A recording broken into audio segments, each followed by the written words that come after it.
And as Hurricane Irma brews in the Atlantic, all of Florida's coasts are evacuating or preparing to evacuate. Parts of Georgia doing the same. We touched base with Northeast Ohio natives heading there to help. Our Tara Molina catching up with Lieutenant Junior Grade Blake Polly. And Blake has a very special connection to this newsroom, Karina. He's actually our editor Brad's brother. Active duty the past 4 years and based in Florida right now near Jacksonville. We sat down together and got the very latest from him as he and his shipmates prepare for the storm. This storm, I've called it a nuclear hurricane. This is not something you want to ride through. A warning from Miami's mayor. Florida's governor issuing warnings too, telling all of Florida's coasts to prepare to evacuate. Our troops doing preparations of their own. We caught up with Hudson native, Ohio State grad. Different state having to deal with hurricanes down here as opposed to blizzards back up north. And brother to our very own Navy Lieutenant Junior Grade Blake Polly. You know what, 2 hurricanes in 1 month, that's really a lot for people to handle. So they really got a head start on this. As they load one of 5 Navy ships for hurricane relief. It depends on what gets hit the worst. It's all TBD at this point. Irma, one of the strongest storms ever recorded.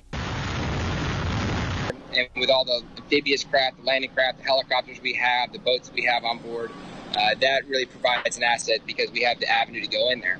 No one absolutely certain where it will go. It's just really that kind of up in the air feeling. Will it move out of the way? Will it not? Like so many others, Blake told us his wife is in the process of evacuating from Jacksonville right now.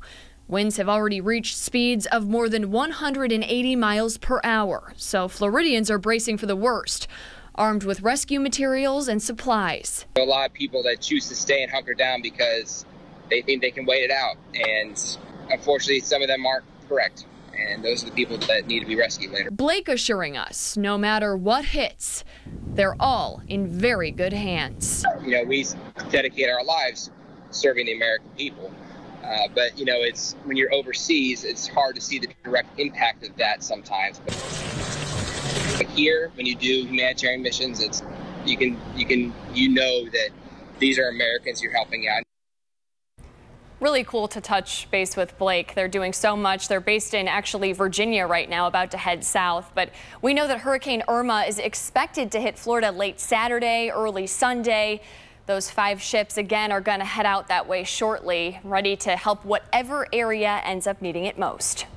And as we saw in Texas, I mean, that help, if this storm continues the way it's going, it's definitely going to be needed. Absolutely needed. It's just like so cool that they had this time to prepare. And as you could tell hearing from him, I mean, they're excited to help out. That's really what they want to be doing. They're eager to get out and do that, and we're grateful for them and their service. Thank you, Tara.